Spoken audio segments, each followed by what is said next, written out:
bonheur de chaque jour.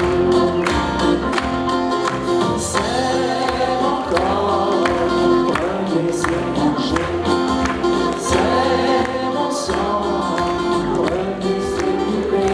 Car je suis la vie et je suis l'amour.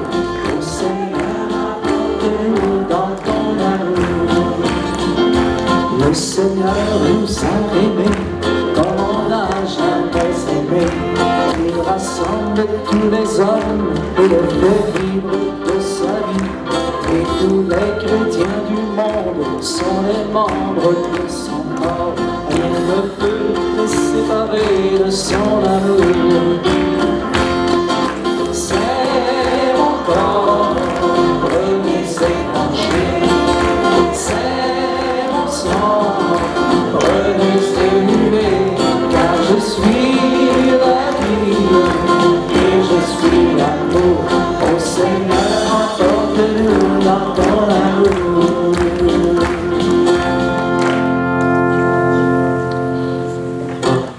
Frères et sœurs, nous sommes rassemblés aujourd'hui au nom du Père et du Fils et du Saint-Esprit. Amen. Que votre foi dans le Seigneur Jésus vous garde dans la communion avec vos frères et sœurs et que Dieu soit toujours avec vous. Et avec votre esprit. Frères et sœurs, je suis particulièrement heureux de me trouver parmi vous cet après-midi à l'invitation des organisateurs pour présider cette célébration eucharistique au cœur du congrès du renouveau charismatique de l'archidiocèse de Québec, qui rassemble aussi des personnes d'autres milieux et d'autres diocèses que je salue également, ainsi que les membres de cette communauté chrétienne de Saint-Yves et de la grande communauté chrétienne de Notre-Dame de Foix.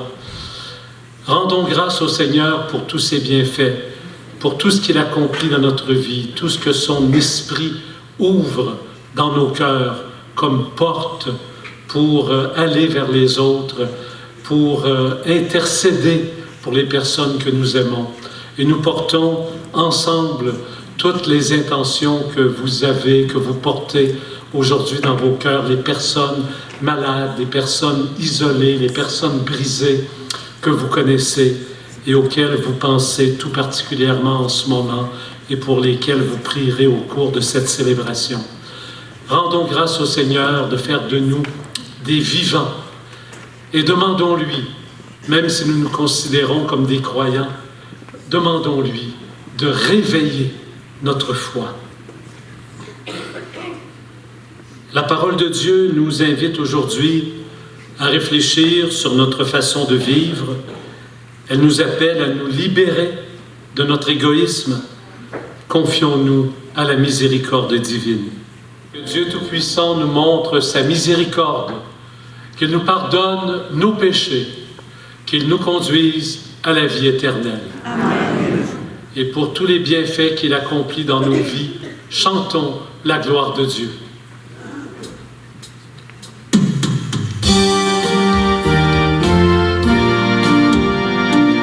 Gloire à Dieu, au plus haut des cieux, Alléluia.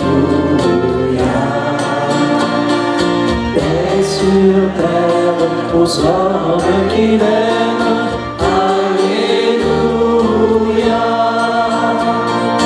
Nous te bénissons, nous t'adorons, nous te glorifions, nous t'exaltons, Père Tout-Puissant, Dieu Créateur, pour ton splendeur, nous te louons. Gloire à Dieu, au plus haut des cieux, Alléluia.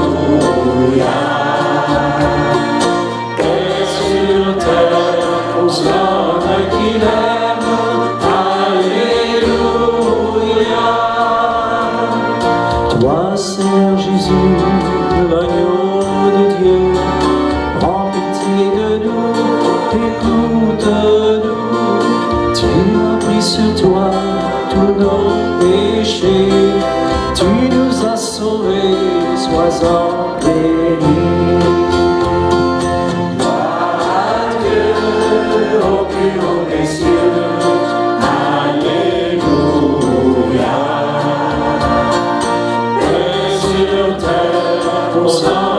qui l'aime. Alléluia. Esprit Saint de Dieu, l'Esprit de vie, toi qui pries en nous, reste avec nous. Sainte Trinité, Dieu trois fois saint, gloire à toi, Amen, Alléluia. Gloire à Dieu au plus haut des cieux, Alléluia.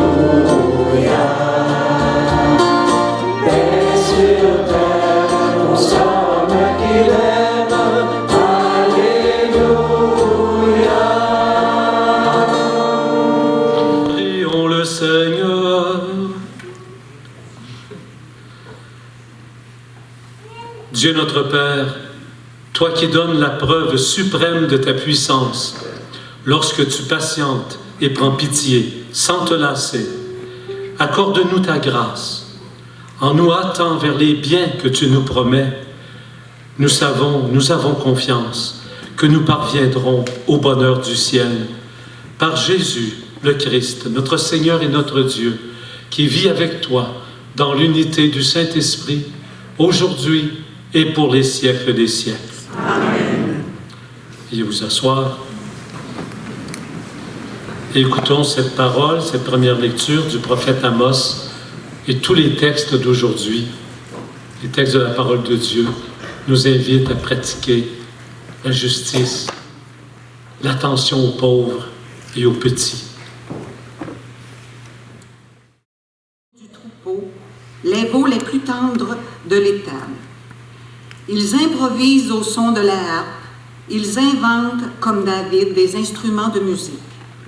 Ils boivent le vin à même les amphores, ils se frottent avec des parfums de luxe, mais ils ne se tourmentent guère du désastre d'Israël. C'est pourquoi maintenant, ils vont être déportés. Ils seront les premiers des déportés, et la bande des vautrés n'existera plus. Parole du Seigneur. Grâce à Dieu.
Lecture de la première lettre de Saint Paul apôtre à Timothée.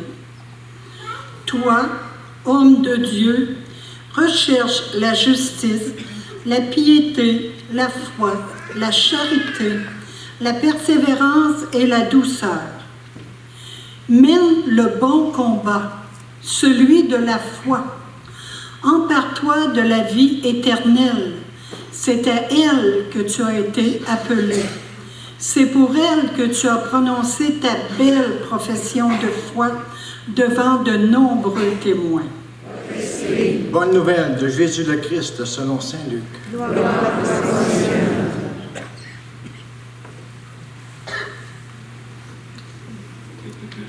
En ce temps-là, Jésus disait aux pharisiens, « Il y avait un homme riche, vêtu de pourpre et de lin fin, qui faisait chaque jour des festins somptueux. Devant son portail gisait un pauvre nommé Lazare, qui était couvert d'ulcères. Il aurait bien voulu se rassasier de ce qui tombait de la table du riche, mais les chiens, eux, venaient lécher ses ulcères. Or, le pauvre mourut, et les anges l'emportèrent auprès d'Abraham. Le riche mourut aussi, et on l'enterra. Au séjour des morts, il était en proie à la torture. Levant les yeux, il vit Abraham de loin et Lazare tout près de lui. Alors il cria, « Père Abraham, prends pitié de moi et envoie Lazare tremper le bout de son doigt dans l'eau pour me rafraîchir la langue, car je souffre terriblement dans cette fournaise. » « Mon enfant, répondit Abraham, rappelle-toi, tu as reçu le bonheur pendant ta vie, et Lazare le malheur pendant la sienne. Maintenant, lui, il trouve ici la consolation, et toi, la souffrance. Et en plus de tout cela, un grand abîme a été établi entre vous et nous, pour que ceux qui voudraient passer vers vous ne le puissent pas, et que, de là-bas non plus, on ne traverse pas vers nous.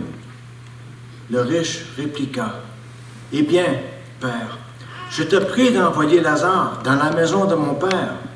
En effet, j'ai 5 frères, qui leur portent son témoignage, de peur qu'eux aussi ne viennent dans ce lieu de torture. » Abraham lui dit, « Ils ont Moïse et les prophètes, qui les écoutent. » « Non, Père Abraham, dit-il, mais si quelqu'un de chez les morts vient les trouver, ils se convertiront. » Abraham répondit, « S'ils n'écoutent pas Moïse ni les prophètes, quelqu'un pourra bien ressusciter d'entre les morts, ils ne seront pas convaincus. »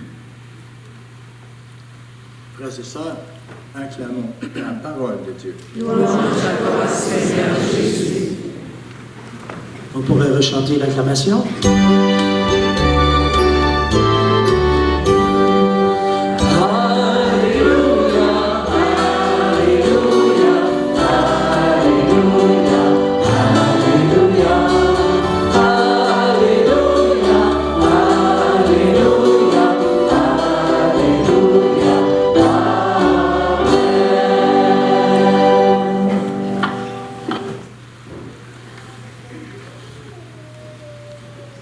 Frères et sœurs,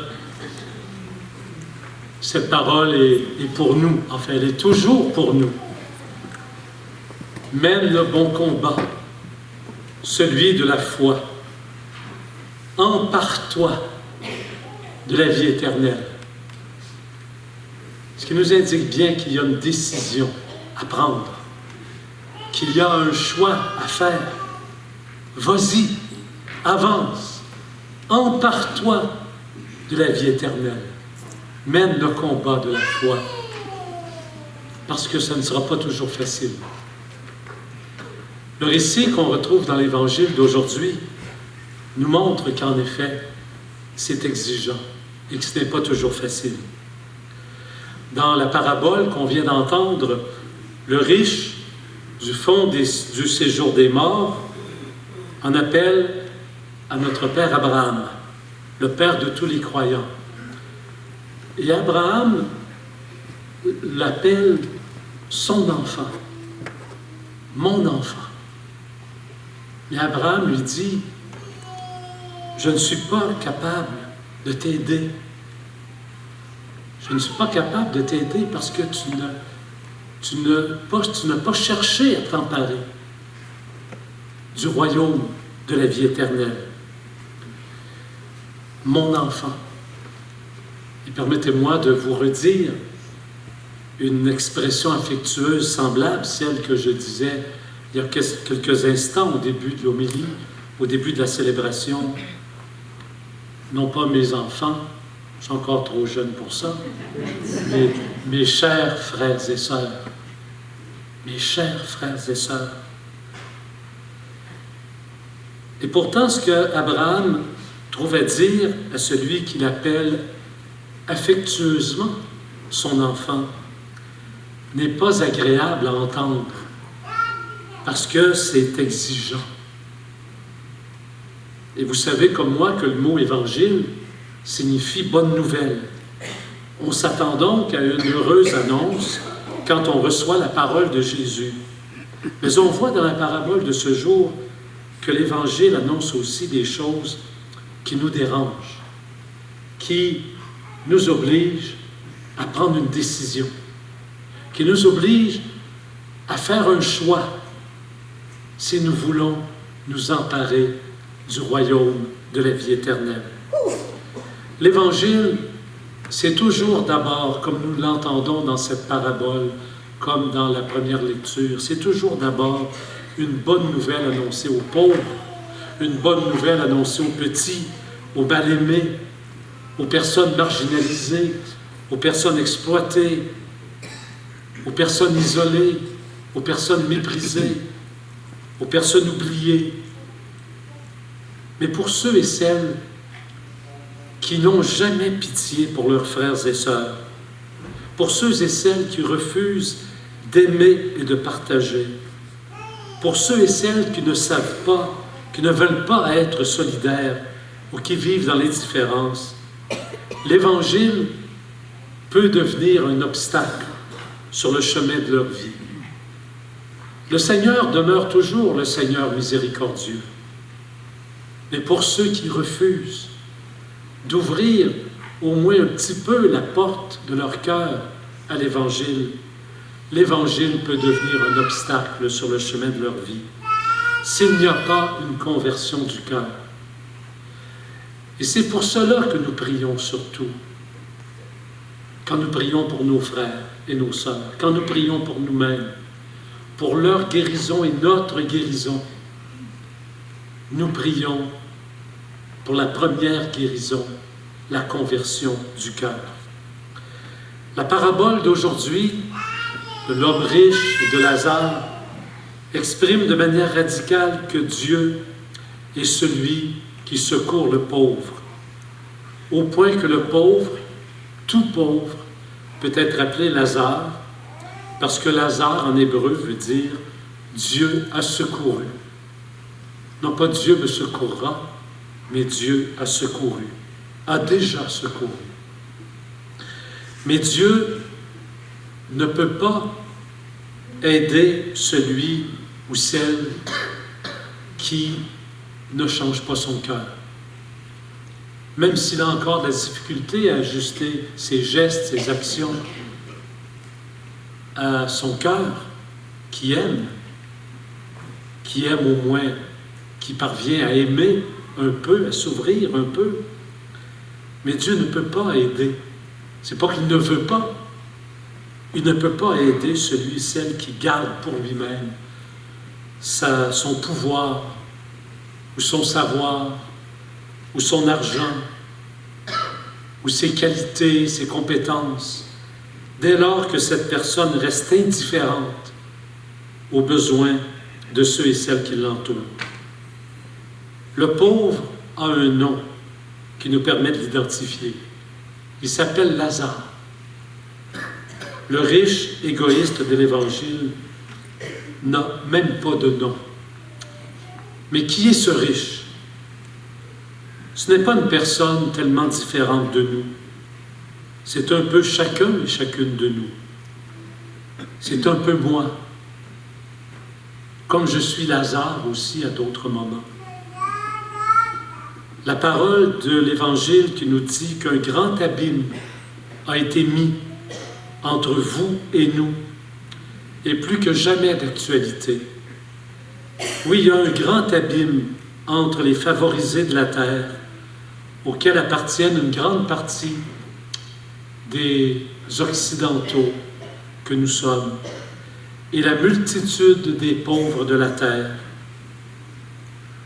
Il y a un grand abîme entre la vie relativement confortable que beaucoup d'entre nous, à commencer par moi aussi, nous menons, et la détresse profonde de tant d'autres enfants de Dieu.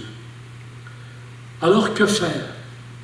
Que faire pour combler cet abîme qu'il y a entre eux et nous? Que faire pour s'emparer du royaume de la vie éternelle? Les solutions à apporter à la misère du monde sont complexes. On a eu la marche de la terre hier, la marche pour la terre. On se rend compte que tout le monde veut une terre propre, une belle nature, un air respirable, de l'eau pure, mais que c'est difficile de changer nos habitudes. Et nous ne sommes pas forcément individuellement les maîtres des solutions que l'on peut apporter. Mais au moins, pouvons-nous ne pas être indifférents. Au moins, pouvons-nous partager notre compassion, donner un peu de ce que nous avons. Au moins, pouvons-nous manifester notre miséricorde, notre solidarité, notre fraternité, notre intérêt actif pour les autres. Nous pouvons invoquer ensemble l'Esprit Saint, comme nous le faisons si souvent dans nos groupes de prière, pour qu'il ouvre nos cœurs à toute détresse, qu'il ouvre nos bras pour accueillir, qu'il ouvre nos mains pour partager et pour soutenir, qu'il ouvre nos regards pour voir les besoins autour de nous. Mes amis, mes frères et mes sœurs, vous l'aurez remarqué, le riche de la parabole ne s'est pas retrouvé au séjour des morts. C'est une histoire, bien sûr, pour nous faire comprendre quelque chose. Ne s'est pas retrouvé au séjour des morts, loin de Dieu, à la suite d'une punition de Dieu, parce que Dieu l'aurait rejeté. Non, Abraham, et on peut voir Dieu sous les traits d'Abraham dans cette histoire, l'appelle encore « mon enfant ». Il s'est retrouvé loin de Dieu parce qu'il a mis lui-même dans sa vie. C'est lui-même qui a mis une distance entre lui et Lazare, parce qu'il n'a pas voulu vivre dans la proximité avec Dieu qui secourt. Il n'a pas voulu se faire lui-même le signe de Dieu qui secourt. Et cela nous dit qu'il est toujours temps pour nous de réagir, de nous laisser déranger, par les autres qui ont besoin de nous, et de choisir d'aller vers l'autre, de lui faire une place dans notre prière, de lui faire une place dans notre horaire, de lui faire une place dans nos engagements, de lui faire une place dans notre maison, de lui faire une place dans nos pensées. Que retenir de cette histoire racontée par Jésus sur le riche et le pauvre Lazare? Il ne faut pas en faire une lecture, bien sûr, qui ramène le tout à une simple question de ciel ou d'enfer, une simple question de richesse matérielle. La pauvreté à laquelle le Seigneur nous demande de ne pas être indifférent se trouve près de nous, sous diverses formes, chez les itinérants, chez les personnes migrantes qui ont de la difficulté à s'intégrer parfois parmi nous, chez les personnes dépendantes des drogues, les personnes délaissées ou solitaires, les personnes âgées ou malades, isolées, coupées de la communauté, chez les couples et les familles qui vivent des conflits ou la division, chez les personnes découragées ou dépressives, et tant d'autres autour de nous, qui présentent toutes sortes de besoins que l'on ne voit pas toujours. Esprit Saint, ouvre nos regards sur ces personnes. Et c'est à chacune de nous de faire son choix. Quand il était sur la terre, le riche de la parabole aurait pu agir autrement. Le choix était possible. Il a fait celui de jouir de la vie sans se préoccuper des autres et du projet de Dieu pour sa vie. C'est pendant notre vie qu'il nous faut choisir, qu'il nous faut refaire le choix. C'est maintenant, en ce moment même, qu'il me faut choisir, qu'il me faut refaire le choix de Dieu, l'ami des pauvres et des petits, il me faut faire le choix de me convertir et de décider de m'emparer du royaume de la vie éternelle. Ce n'est pas un choix de tout repos, c'est un choix de tous les moments de notre vie. Nous connaissons, on le sait, parfois des retours en arrière et des manquements. Cela est inscrit dans le chemin vers la sainteté, qui est un chemin ardu. Tous les saints et saintes l'ont vécu, donc nous allons et nous le vivons nous-mêmes. Ce n'est pas une grâce qui nous est donnée sans effort, mais c'est une grâce qui nous est donnée. Et la grâce est un cadeau et toujours un don que nous pouvons toujours demander. Ce qui change notre vie et la retourne vers Dieu, c'est la décision d'accueillir la parole de Jésus qui vient changer nos vies. Personne ne peut répondre à notre place. Jésus nous donne les moyens de ne pas nous faire illusion dans les expériences que nous avons à vivre. La parole de Dieu vient retourner notre cœur pour en faire un cœur de chair. Et pour vivre le cœur ouvert, nous avons toujours besoin de soutien. Et c'est ce qui se produit quand nous vivons un congrès comme celui-ci. C'est ce qui se produit.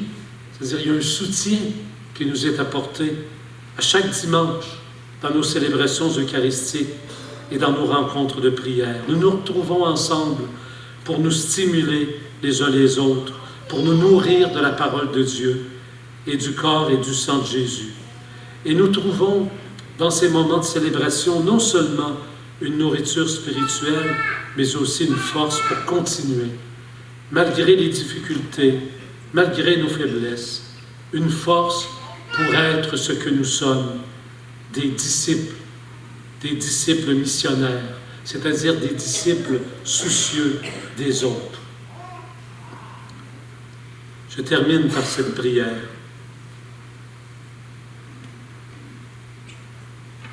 Seigneur, tu nous appelles à une vie avec toi et avec tant d'autres. Tu n'oublies pas ceux et celles qui sont trop souvent mis de côté, les affamés, les exilés, les malades, les prisonniers, les exclus de toutes sortes. Tu veux le bonheur pour ceux et celles qui sont habités par des doutes et qui cherchent un sens à leur vie. Ton regard d'amour se pose sur les personnes accablées par des problèmes familiaux ou des soucis financiers. Ton invitation à la vie est pour tous et toutes, pour chacun et chacune. Ce que nous faisons au plus petit de nos frères et sœurs, c'est à toi que nous le faisons. Aide-nous à faire grandir un monde de rencontres fraternelles et de soutien mutuel, en découvrant notre humanité commune et en reconnaissant qu'un même esprit a été répandu dans les cœurs de nos frères et sœurs. Donne-nous ton Esprit Saint. Aide-nous à choisir la vie. Amen. Mais je voudrais encore ajouter quelques mots dans le prolongement de cette homélie.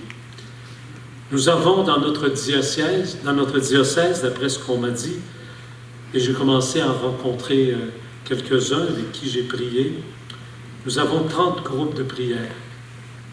C'est certainement un signe de vitalité du renouveau dans notre Église, une grande richesse pour réveiller la foi et demander à l'Esprit Saint de faire de nous des disciples missionnaires, appelés dans ce temps, appelés par notre nom et envoyés en son nom. En même temps, cette grande diversité de groupes de prière pose un défi pour maintenir l'unité et faire grandir l'unité entre nous dans nos différences, pour que la mission d'évangélisation soit féconde. Et donc, en vue de la préparation de la Pentecôte, c'est encore loin. On va vivre encore le temps de l'Avent, Noël, le Carême et le temps de Pâques. Mais à l'occasion de la Pentecôte 2020, qui sera célébrée les 30 et 31 mai prochains,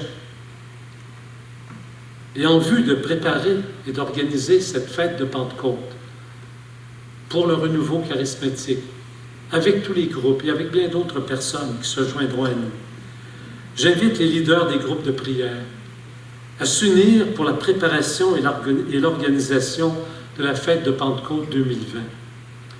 Vous serez interpellés, plusieurs d'entre vous, pour préparer et vous joindre à cette organisation qui pourra être un signe d'unité entre nous, sous la protection de l'Esprit Saint. Avec force aujourd'hui, je tiens à inviter les leaders de chaque groupe de prière et tous les leaders diocésains et pastoraux à unir leur charisme pour développer l'unité que nous manifesterons lors de la Pentecôte en recevant le même esprit. En route vers cette prochaine fête de Pentecôte, essayons d'en faire un moment fort pour célébrer notre foi, notre fraternité et notre unité ecclésiale. Et enfin, il y a ce soir un passage de témoin. Le répondant diocésain, que vous connaissez bien, le diacre Charles Roberge, qui est ici, termine son mandat ce soir, et nous pourrions le remercier pour ce qu'il a accompli pour l'ensemble des groupes de prière dans les diocèses. Merci.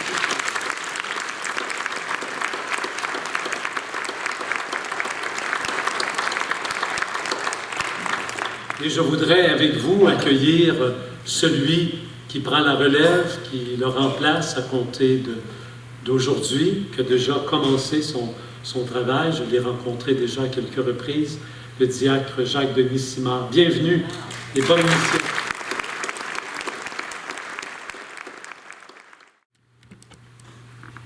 Tu es béni, Dieu de l'univers, toi qui nous donnes ce pain, le fruit de la terre, le produit du travail des hommes et des femmes qui peinent et qui sont heureux sur cette terre. Nous te le présentons, il deviendra pour nous le pain de la vie. Béni soit Dieu maintenant et toujours. Tu es béni, Dieu de l'univers, toi qui nous donnes aussi ce vin, qui est le fruit de la vigne, le produit du travail humain. Nous te le présentons, il deviendra pour nous le vin du royaume éternel. Béni soit Dieu maintenant et toujours. Maintenant donc, Père de toute grâce, nous t'en prions, envoie ton Esprit Saint afin qu'il sanctifie nos offrandes, que ce pain et ce vin deviennent pour nous le corps et le sang du Christ notre Seigneur.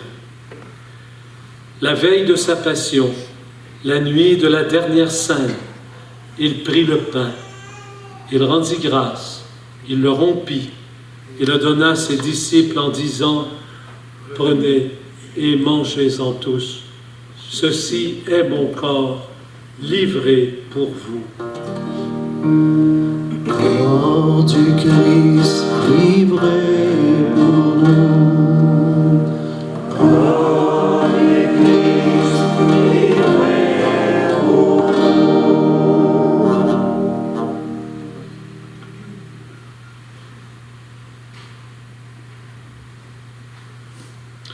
De même, à la fin du repas, il prit la coupe.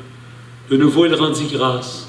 Il la donna à ses disciples en disant « Prenez et buvez-en tous, car ceci est la coupe de mon sang, le sang de l'alliance nouvelle et éternelle, qui sera versé pour vous et pour la multitude en rémission des péchés. Vous ferez cela en mémoire de moi. » Sang du Christ versé pour nous. Sang du Christ versé pour nous.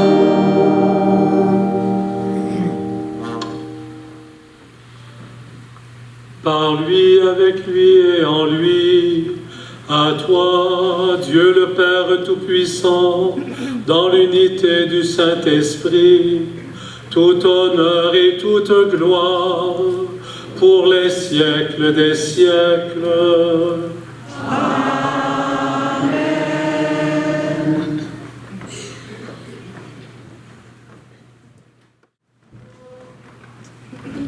Prions le Seigneur. Que cette Eucharistie, Seigneur, renouvelle nos esprits et nos corps et nous donne part à l'héritage glorieux de celui qui nous unit à son sacrifice lorsque nous proclamons sa mort et sa résurrection. Lui qui vit avec toi par le lien de l'Esprit Saint, aujourd'hui et pour les siècles des siècles. Amen. Je vous remercie beaucoup pour votre accueil, pour votre participation priante à cette célébration. Bonne suite de ce congrès du renouveau charismatique du diocèse de Québec et des autres régions aussi qui se joignent à nous. Bonne fin de journée. En changeant tout d'abord son cœur. Mais pour cela ne faut-il pas prendre foi, apprendre encore à partager le temps et la tendresse, le talent, la richesse, ne rien donner, ça ne donne rien. Le cœur est un espace où il y a tant de place, où Dieu lui-même se sent bien. Tous ensemble, pour échanger le monde, de jour en jour, de cœur en cœur, avec geste